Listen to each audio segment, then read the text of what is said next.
예, 여러분 만나 뵙게 돼서 반갑습니다. 저는 뉴질랜드의 웰링턴이라는 도시에서 목회를 하고 있는 강성준 목사라고 합니다. 서울 사람들은요, 처음 만나면 되게 반가운 척 하는데, 두 번 만나고 세 번 만나고 네 번 만나면 딱 거기까지만 이렇게 되더라고요. 근데 부산 사람들은 조금 다르다고 들었어요. 확인 아직 못했지만요. 부산 사람들은 처음에 보면 이렇게 막 서먹서먹해 하시는데, 자주 뵈면 한 두 번, 세 번, 네 번 뵈면 진짜 막 가족같이 이렇게 대해 주신다고 들었습니다. 제가 오늘 네 번째입니다. 남교회 2부 예배 있을 때 2부 예배 때 두 번 세미나 했고요.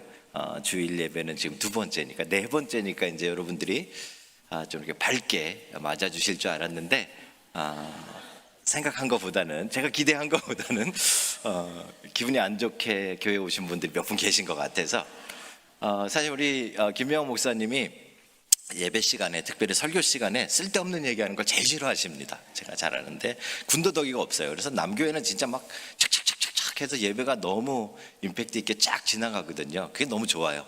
근데 제가 오늘 너무 죄송하게 한 3분 정도는 쓸데없는 얘기를 해야 우리 남교회 분들이 저 사람이었구나 이렇게 기억하실 것 같아서 한 3분만 제가 좀 쓸데없는 이야기를 하도록 하겠습니다. 저는 이제 뉴질랜드 여권을 가지고 들어왔으니까 이방인이고 외국인입니다. 근데 제 뿌리는 여기 경북 경주에 가시면 안강 가는 길에 사방이라는 동네가 있습니다. 거기 출신입니다. 뭐 제가 거기 출신이 아니라 저희 아버님이 거기 출신이시고요. 저희 집안이 아직도 거기에 살고 있습니다. 조금 가까워졌죠. 웰링턴보다는 좀 많이 가까워졌습니다. 네. 거기에 저희 아버지가 태어난 본가가 있으신데, 저희 집안의 단점은 명이 짧습니다. 그래서 저희 아버지는 63세에 2001년도에 63세에 소천하셨습니다. 목사님이셨고요. 목회를 하셨는데, 저희 아버님이 초등학교 때, 그러니까 뭐 예전에 국민학교라고 불렀죠. 그때 이미 할머니가 돌아가셨고요. 그리고 할아버지가 재혼을 하셔서 새 할머니가 있습니다. 새 할머니가 임신을 하셨는데, 아기 낳는 걸 못 보시고 할아버지도 돌아가셨어요. 그래서 저희 작은 아버지가 한 분 계신데, 할머니가 배다른 작은 아버지가 한 분 계시는데, 이 지금 대구에 가시면 서교회라는 교회가 있습니다. 우리 같은 교단입니다. 고신교단인데 거기 은퇴 장로로 계십니다. 그래서 제가 지난주에는 그 서교에서 예배를 드리면서 우리 작은 아버지를 이제 80세 되셨으니까 79세시니까 이제 자주 못 뵐 것 같아서 특별히 올해는 와서 작은 아버지를 찾아뵙습니다. 작은 아버지랑 이렇게 이틀 밤을 지내면서 밤에 막 1시까지 막 얘기를 해주시는 거예요. 원래 저희 강씨들은 말이 없습니다, 남자들이. 그런데 작은 아버지가 연세가 드시니까 말을 많이 하시더라고요. 새벽 1시까지 얘기해 주시는데, 제가 집안의 비밀을 하나 깨닫게 됐습니다. 저희 집안이 그렇게 잘 살았대요.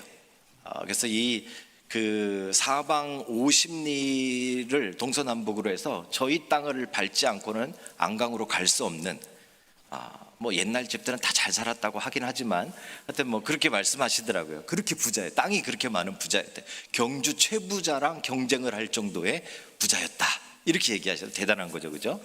그런데 저희 아버지는 땅을 한 평도 유산으로 물려받지 못하셨어요. 저희 할아버지가 돌아가시기 전에 뱃속에 있는 아들 이름까지 해가지고 땅을 다 이렇게 나눠 놓으셨대요. 그래서 본인이 일찍 원래 집안이 단명하니까 본인이 일찍 돌아가시더라도 이거는 누구 땅, 이거 누구 땅 다 해놓은 거죠. 그래서 저희 아버지 앞으로도 땅이 있었는데, 저희 큰아버지랑 큰아버지들이 땅을 안 주셨어요. 뭐 제가 무슨 투정 부리는 건 아닙니다. 오해하지 마십시오. 근데 저희 작은 아버지가 비밀을 말씀해 주셨어요. 왜 안 주셨는가? 왜 안 주셨을까요? 저희 아버지만 예수님을 믿었대요. 집안에서 1년에 14번의 제사를 지내고 막 그럴 때, 제사 지낼 때마다 저희 아버지를 광에 가둬놓으셨대요. 저희 작은 아버지 말씀으로는 고등학생 때 안수 집사가 되셨대요, 제 아버님이. 그래가지고 그렇게 열심히 예수를 믿으니까 형님들이 그 땅 부자인데, 그렇게 땅이 많은데도 불구하고 너는 예수 믿으니까 하고 안 주셨다고. 저희 작은 아버지한테 그 비밀을 들었습니다. 여러분, 예수 믿으면 대박일까요? 쪽박일까요? 예수를 믿으면 우리의 인생이 영광길, 꽃길을 걷게 될까요? 아니면 고난의 길, 십자가의 길을 걷게 될까요? 예수를 믿다 보면 늘 그게 마음속에 이 목사로서 설교할 때마다 성도들에게 참 전하면서 참 고민이 되는 것 중에 하나입니다. 예수 믿으면 좋습니다. 예수 믿으면 비즈니스도 잘 되고, 예수 믿으면 뭐 직장도 잘 되고, 예수 믿으면 건강하고, 예수 믿으면 자녀도 다 잘 됩니다. 이렇게 말해야 되는데, 그죠? 그런 영광의 길을 늘 선포해야 되는데, 실제로 여러분들의 신앙생활을 봐도 그렇고 또 저의 인생을 봐도 그렇고 예수 믿는다고 손해보는 게 더 많은 것 같아요. 그죠? 사랑하는 남교회 성도 여러분, 예수 믿으면 영광의 길을 걷습니까? 아니면 고난의 길을 걷게 되어집니까? 오늘 이 갈등과 이 고민을 여러분들에게 제가 분명하게 해결을 해드리고 가는 것이 오늘 저의 목적입니다. 이제 쓸데없는 얘기 그만두고 본론으로 한번 들어가 보겠습니다. 오늘 본문은요, 좀 특별한 본문인데요. 여러분 아시듯이 복음서라고 불리우는 성경은 신약에 4개가 있습니다. 그런데 앞부분에 나와 있는 마태, 마가, 누가는 공관복음이라고 해서 같은 관점을 가지고 쓰여져서 비슷한 내용과 비슷한 방식으로 쓰여졌습니다. 그런데 마지막에 있는 요한복음은 조금 다른 3개의 복음과 조금 다른 방식으로 다른 강조점을 가지고 쓰여지게 된 것이죠.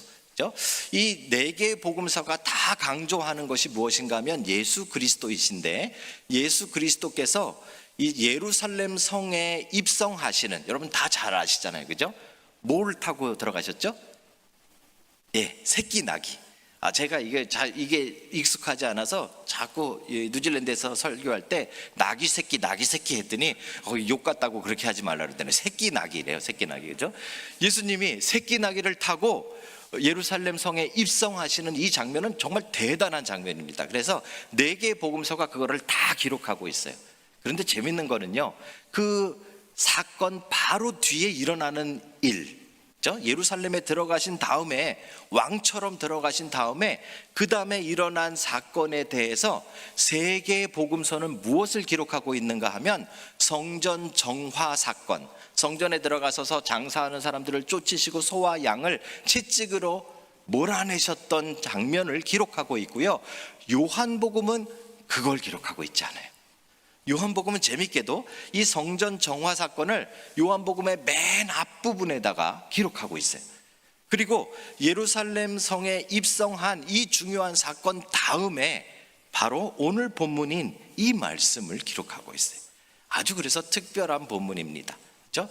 오늘 본문 한번 보십시오. 명절에 예배하러 올라온 사람 중에 헬라인 몇 명이 있었다, 이렇게 기록합니다. 이거 자체가 너무 신기한 거예요. 조금 지금으로 제가 설명을 드리면, 제가 살고 있는 뉴질랜드에 그 하얀 백인들이 한복 입고 설날에 한국에 방문했다, 그 말이에요. 그렇죠? 이상한 일이잖아요. 왜 헬라인인데, 헬라인이면 그리스 사람인데 왜 유대인들의 명절에 찾아왔느냐 이거죠.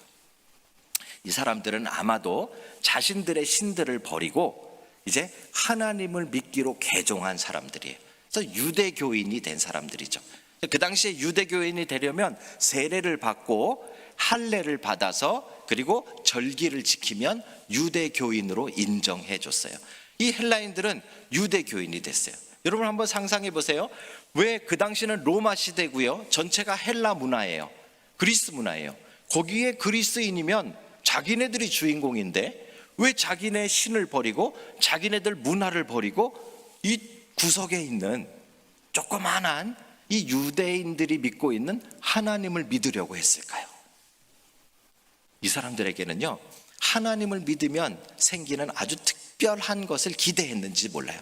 유대인들은 그 당시에 하나님을 믿게 되면 언젠가는 메시아가 오시고 그 메시아가 로마도 무찌르고 온 세상을 다 칼로 무찌르고 자기를 잘 섬겼던 사람들에게 옛다 너는 미국 가져라, 옛다 너는 중국 가져라, 옛다 너는 러시아 가져라, 이렇게 나눠준다라고 생각했어요.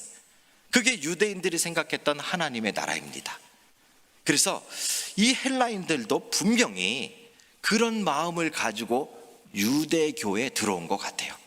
자, 그런데 이 사람들이 유대교에 딱 들어와서 명절에 와보니까 메시아라고 불리우는 한 사람이 딱 나타난 거예요. 나귀를 타고 딱 들어가는데 사람들이 호산나를 외치고 있어요. 호산나 호산나, 그죠? 우리를 구원하소서, 다윗의 자손이요, 메시아란 말이에요. 그죠? 우리의 구원자라는 말이에요. 그래서 이 헬라인들은 이 사람이 진짜 메시아라면 우리가 이 사람을 열심히 섬겨야지. 그러면 나중에 우리도 그리스를 받든지 터키를 받든지 이거 한 자리 받지 않을까라는 꿈을 꿨던 것 같습니다. 그래서 이 사람들이 예수님을 만나기 위해 찾아옵니다. 이게 얼마나 어려운 일인가를 지금 21절 22절에 설명하고 있는 거예요. 유대인도 아닌 사람이 유대교에 들어왔다 그래서 유대인 랍비로 인정받았던 예수님을 그냥 만날 수 없어요. 그래가지고 누구를 찾아가는가 하면 예수님의 제자 가운데 빌립을 찾아갑니다. 왜 빌립을 찾아갔을까요? 이 빌립이라는 이름이 유대식 이름이 아니에요. 이 빌립이라는 이름이 벌써 그리스식 이름이에요. 누구의 아버지인가 하면 알렉산더 대왕 아버지 이름이 빌립이에요. 그래서 그 당시에 이 그리스 문화를 이렇게 좋아했던 사람들은 자기 아들 이름을 빌립 이렇게 줬던 거죠. 빌립이 굉장히 많이 나와요. 그렇죠? 그러니까 분명히 이 빌립은 그리스 문화, 헬라 문화를 잘 아는 사람이었을 거예요. 그래서 이 헬라인들이 먼저 빌립을 찾아갑니다. 야, 니네 선생님 예수님 좀 우리가 만나게 해줘. 니네 선생님 내가 한번 만나게 해줘. 그랬더니 빌립이 혼자 그것도 못하고 안드레를 찾아갑니다. 이런 애들이 왔는데 어떡할까? 그래서 둘이 같이 헬라인들을 예수님 앞에 데려갑니다. 예수님께서 이 헬라인들이 유대교로 바뀐 헬라인인 걸 다 알고 계셨어요. 그래서 이들에게 첫 마디가 무엇인가 하냐면요, 23절입니다. 예수께서 대답하여 이르시되 인자가 영광을 얻을 때가 왔도다. 아까 제가 말씀드렸잖아요. 이 헬라인들이 유대교로 개종한 이유가 무엇인가 하면 나중에 하나님의 나라가 생기면 자기네들도 영광스러운 자리에 앉기 위해서 유대교로 바꾼 거예요. 그런데 메시아라고 여겨졌던 예수님께서 인자가 영광을 얻을 때가 왔다 이렇게 말씀하시니까 이제 완전히 뿅 간 거죠. 야, 잘 찾아왔구나. 이 양반 맞구나. 이 양반만 내가 잘 따라다니면 나중에 미국 땅을 받던 중국 땅을 받던 한 땅 진짜 제대로 받아가지고 왕처럼 살겠구나. 영광의 길을 가겠구나. 이렇게 생각을 한 거죠. 그런데 우리 예수님은 참 재밌는 분이에요. 그렇게 막 들떠가지고 막 이렇게 온 사람들한테 인자가 영광을 얻을 때가 왔다 이렇게 얘기하셔서 완전히 막 하늘로 붕 띄워놓으시고 그 다음에 한다는 이야기가 이겁니다. 내가 진실로 너희에게 이르노니 한 알의 밀알이 땅에 떨어져 죽지 아니하면 한 알 그대로 있고 죽으면 많은 열매를 맺으리라. 갑자기 아까 영광을 얻을 때가 왔다 그러더니 뭐에 대해서 이야기하시는 거예요?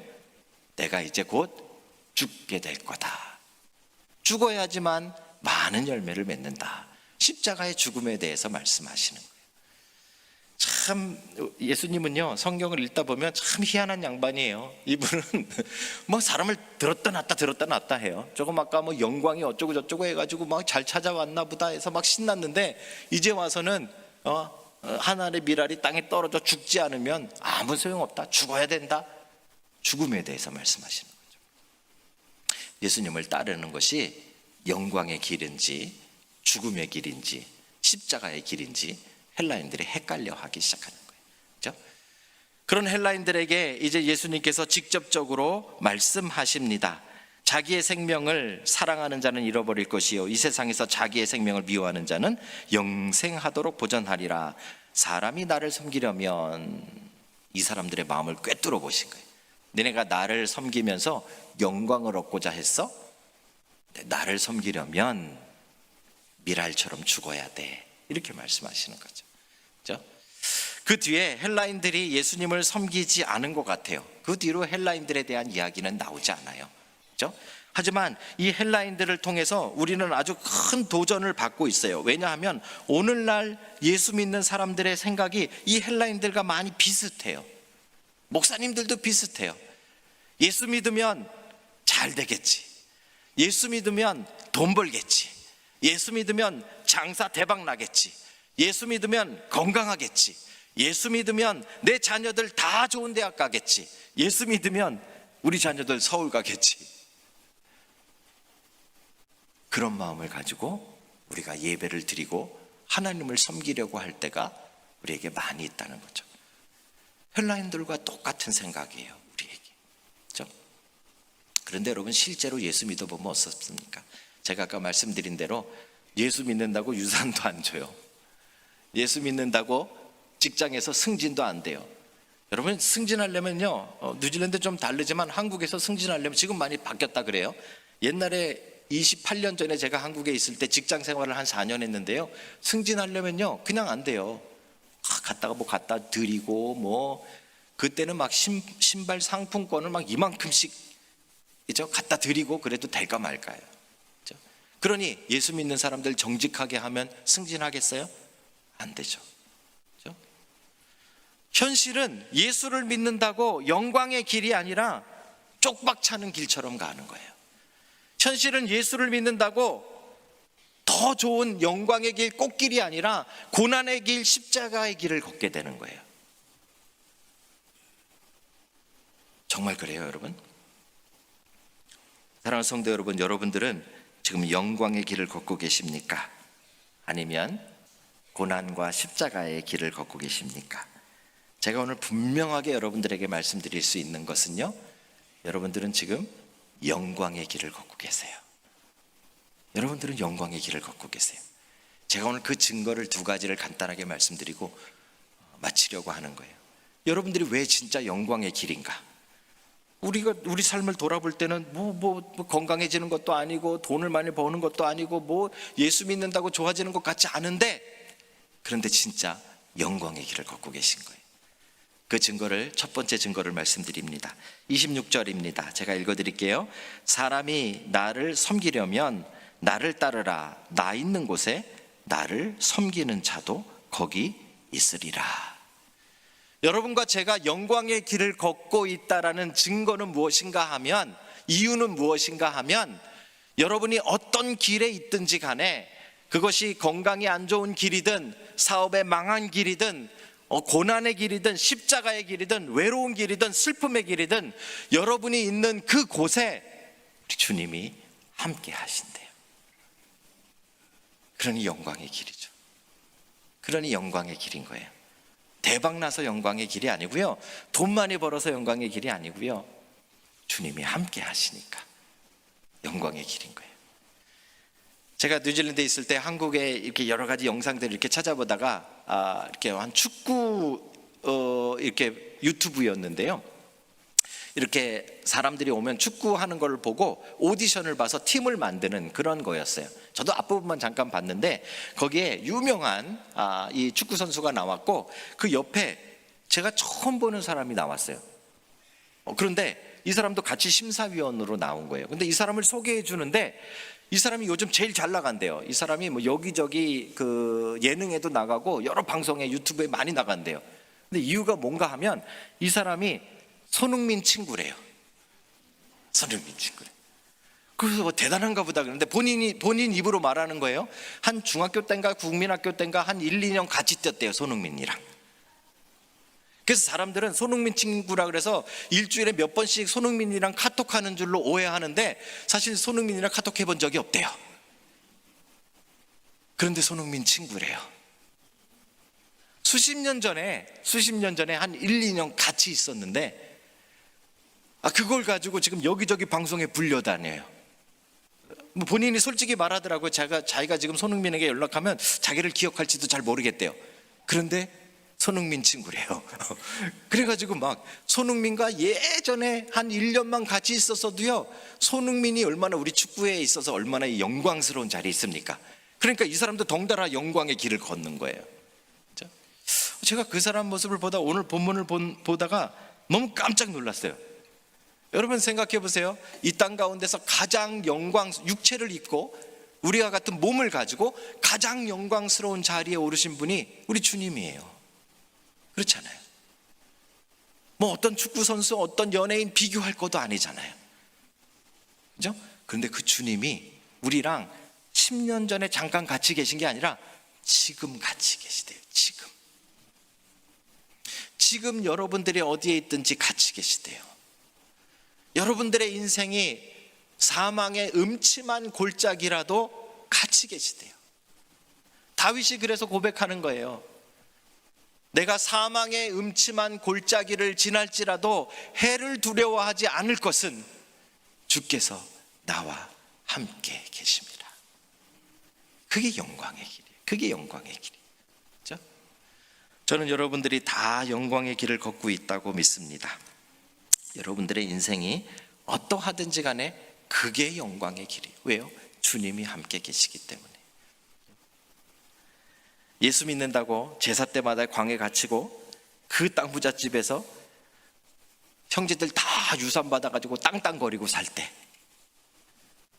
땅 한 평도 못 받은 저희 아버지가 목사가 돼서 돌아가실 때까지 여기저기 하나님의 말씀을 전하셨어요.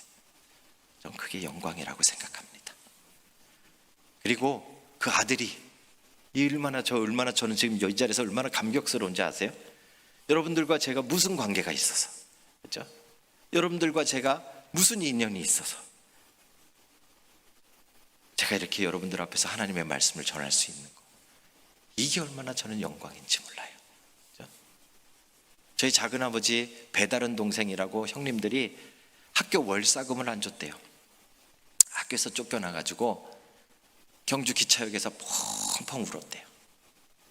그리고 집에 갔더니 밥이라도 먹을 줄 알았는데 그 새 할머니가 집에 왔더니 소를 가지고 나왔대요. 소 꼴먹이고 들어오라고.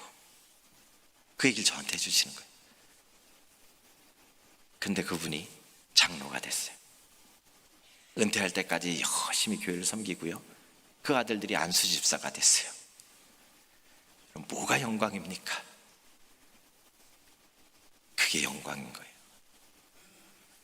사랑하는 성도 여러분, 여러분들의 인생은 지금 어떠십니까? 건강이 안 좋은 분도 계시겠죠? 그렇죠? 사업이 잘 안 풀리는 분도 계시겠죠? 그렇죠? 직장에서 힘든 분도 계시겠죠? 그런데 그 길이 영광의 길이에요. 거기에 주님이 함께 하신대요. 내가 있는 곳에 그들이 있을 거고 너가 있는 곳에 내가 있을 거야. 여러분 지금 가고 계신 그 영광의 길을 끝까지 잘 걸어가시는 여러분들 다 되시길 주님의 이름으로 축복합니다. 한 가지만 더 말씀드릴게요. 또 하나의 증거가 있습니다. 26절 뒷부분인데요. 사람이 나를 섬기면 내 아버지께서 그를 귀히 여기시리라. 천지를 창조하신 하나님께서요, 여러분들을 귀하게 여기시기 때문에, 귀하게 여기시기 때문에. 이 영광의 길입니까? 아닙니까? 그게 영광의 길이죠. 돈 없는 게 뭐가 문제입니까? 건강 잃은 게 뭐가 문제입니까?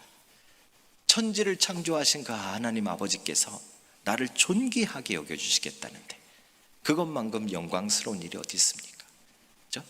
그래서 우리는 영광의 길을 걷고 있는 거예요. 제가 아까 축구 손흥민 얘기했지만 손흥민만큼은 아니더라도 저희 아들이 축구를 했습니다. 제가 아까 주부를 보니까 저희 아들과 성함이 같으신 분이 계시더라고요. 제 아들 이름이 강신구입니다. 그러니까 오해하실까 봐 미리 말씀드리는 거예요. 이놈이 어렸을 때부터 축구를 잘했어요. 그래가지고 축구를 어렸을 때 이렇게 시켰는데요. 뉴질랜드는 축구가 1등 스포츠가 아닙니다. 한국은 축구가 1등 스포츠더라고요.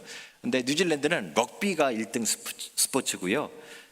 이 축구는 이제 럭비 하다가 안 되는 애들이나 뭐 럭비 하기 위해 준비하는 애들이 하는 그런 2류 스포츠예요. 그런데 그래서 그런지 몰라도 이 항상 경기를 겨울에 해요. 겨울에. 거기는 겨울에 비가 내립니다. 여기 장마처럼 비가 내리고 춥고, 그렇죠? 그런데 요만한 초등학교 들어가기 전부터 요만한 애들이 그 비 속에 축구를 하는 거예요. 얼마나 안쓰러운지 몰라요. 그래도 부모는 재밌습니다. 내 자식이 막 진흙탕에 뒹굴지만 축구하는 거 보면요 막 흥분합니다. 그래서 아이들 축구 시켜놓고요, 부모들이 그 옆에 장화랑 우산 쓰고 팍 서가지고 봅니다.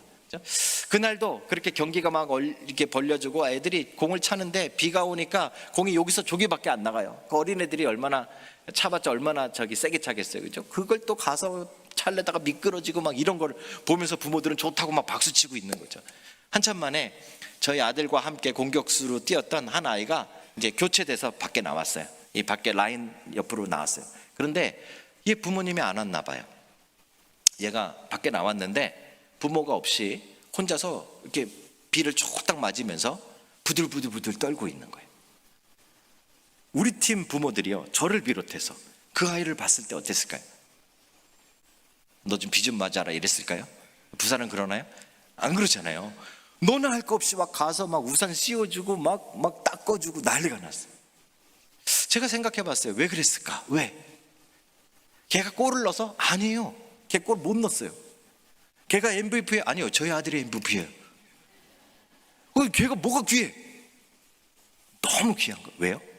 조금 전까지 내 아들이랑 저 진흙탕에서 뒹굴고 있었잖아요. 그거 하나만 가지고 너무너무 얘가 귀한 거예요. 그렇죠? 지금 오늘 성경이 우리에게 그거 말씀해 주고 계시는 거예요.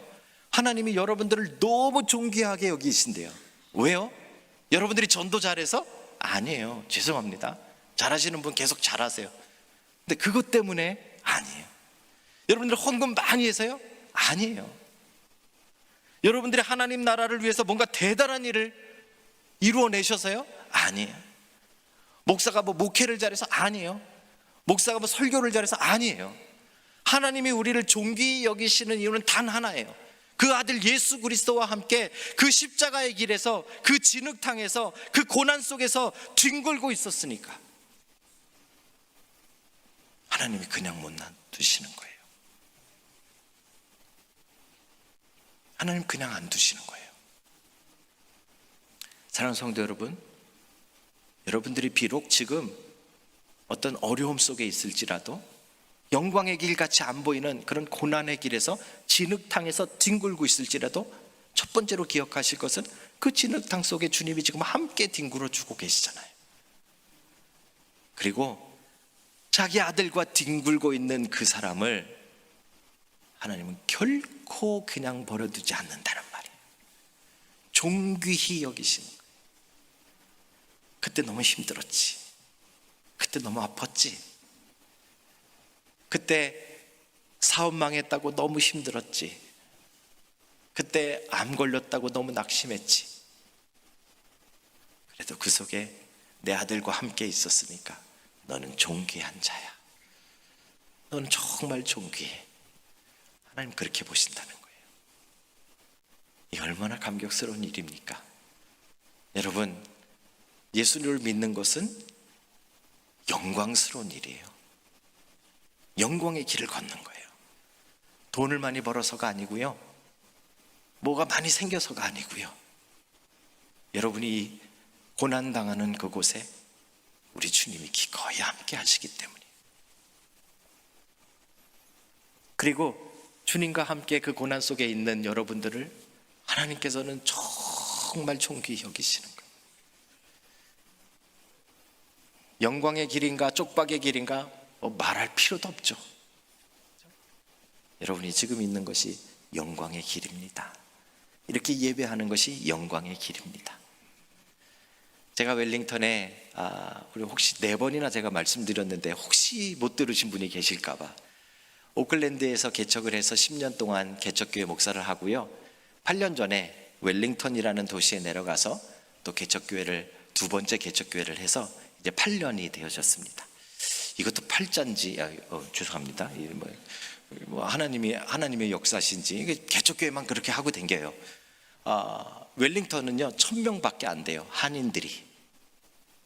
그러니 거기에 가서 개척한다는 것 자체가 바보 아닙니까? 이상한 사람 아닙니까? 근데 거기 가서 개척을 했어요. 거기 가서 개척을 했는데 처음에는 한 사람 한 사람이 너무 소중하잖아요, 그렇죠? 그런데 연세가 있으신 한 남자 집사님이 열심히 나오시다가 안 나오시겠대요. 삐지셨어요. 왜 이렇게 남자들이 많이 삐져요? 난 참 이해가. 부산 분들은 안 그러죠? 네, 외국은 그래요. 왜 삐졌나 제가 찾아갔어요. 그랬더니 이렇게 나갈 때 목사님이 이렇게 악수하잖아요. 근데 제가 그분이랑 악수하다가 뒤에 사람을 쳐다봤대요. 그래서 삐지셨어요. 그래서 제가 그분을 따로 카페에 만나가지고 너무 죄송합니다. 집사님 너무 죄송합니다. 다음부터는 제가 악수할 때 집사님 얼굴 꼭 쳐다볼게요. 그 다음부터는 꼭 이렇게 쳐다봤어요. 그런데 그렇게 한참을 지나다가 이제 그 여자 집사님이 한국에 들어오셨어요. 잠깐 한 달인가 뭐 이렇게 가셨어요. 그리고 따님이랑 두 분이 계시는데, 이 남자 집사님하고 두 분이 계시는데, 제 생각에 이게 참 찬스다, 가까워질 수 있는 찬스라고 생각했어요. 그래서 집사님 일주일 중에 아무 때나 좋으니까, 월화수목금토일 아무 때나 좋으니까 저녁 때 시간을 내주세요. 제가 이 저녁 한 끼 꼭 대접해 드릴게요. 전 너무 큰 맘 먹고 큰 기대를 가지고 집사님에게 이렇게 말씀드렸어요. 그랬더니 집사님이 싫대요. 그분이 택시를 하셨는데 뭐 본인이 택시를 하시니까 시간을 내실 수 있잖아요. 그래서 집사님 그러지 말고 좀 시간을 조금 내줘 보세요. 집사님 이렇게 시간 조정하실 수 있잖아요. 왜 안 되는데요? 왜요? 그랬더니 그분이 이렇게 말씀하셨어요. 저녁에 개 밥 줘야 돼요. 웃으시죠? 저는 하늘이 무너지는 줄 알았어요. 저는 웰링턴에 내려가면서 거기에 교회가 3개 있고 저희가 4번째거든요. 그러니까 이제 다른 교회들은 다 자리 잡았고 이제 우리는 개척교회니까 어떻게 열심히 해야 될까? 이 다른 교회랑 경쟁하나 보다 이 생각했는데요. 갔더니 개밥이랑 경쟁해야 되는, 내가 개밥보다 조금 더 존귀한 존재가 돼야만 집사님을 만날 수 있는 게 돼버린 거죠. 저는 아직까지도 개밥만 보면, 저희도 개 키우거든요. 개밥 줄 때마다 경기가 일어나요. 개밥보다 못한가? 내가 개밥보다 뭐가 딸리지? 그런데도 불구하고요, 여러분, 그런 개척교회, 무시당하는 개척교회 목사지만 그 자리에 주님이 함께 하신대요. 그럼에도 불구하고 제가 지금 계속 목회하는 거는, 거기서 그렇게 어렵게 목회하고 있으면 우리 하나님께서 저를 그렇게 존귀하게 여겨주신대요. 얼마나 감사한지 몰라요. 사랑하는 성도 여러분, 우리의 인생은 세상 사람들의 눈으로 보면 정말 개밥 같은 존재일지도 몰라요. 예수 믿는다고 유산도 못 받고, 예수 믿는다고 직장에서 잘리고, 예수 믿는다고 승진도 못하고, 예수 믿는다고 장사도 안 되고, 예수 믿는다고 암 걸렸는데 낫지도 않고, 그렇죠? 그러다 보니까 우리는 예수 믿는 게 쪽박찬 줄로 착각하는 경우가 참 많아요. 그런데 여러분, 오늘 말씀을 보니까 아니에요. 여러분들이 지금 이 자리에 와서 하나님을 예배하고 찬양하는 게, 이게 영광의 길이에요. 여러분들의 상황이 어렵더라도 그곳에 주님이 함께하고 계시기 때문에 영광의 길이에요. 주님과 함께하고 있는 여러분들을 존귀하게 귀히 여기시리라 하셨으니까 여러분이 있는 곳이 영광의 길입니다. 그 영광의 길을 여러분 끝까지 잘 달려가시는 믿음의 사람들이 되시길 주님의 이름으로 축복합니다.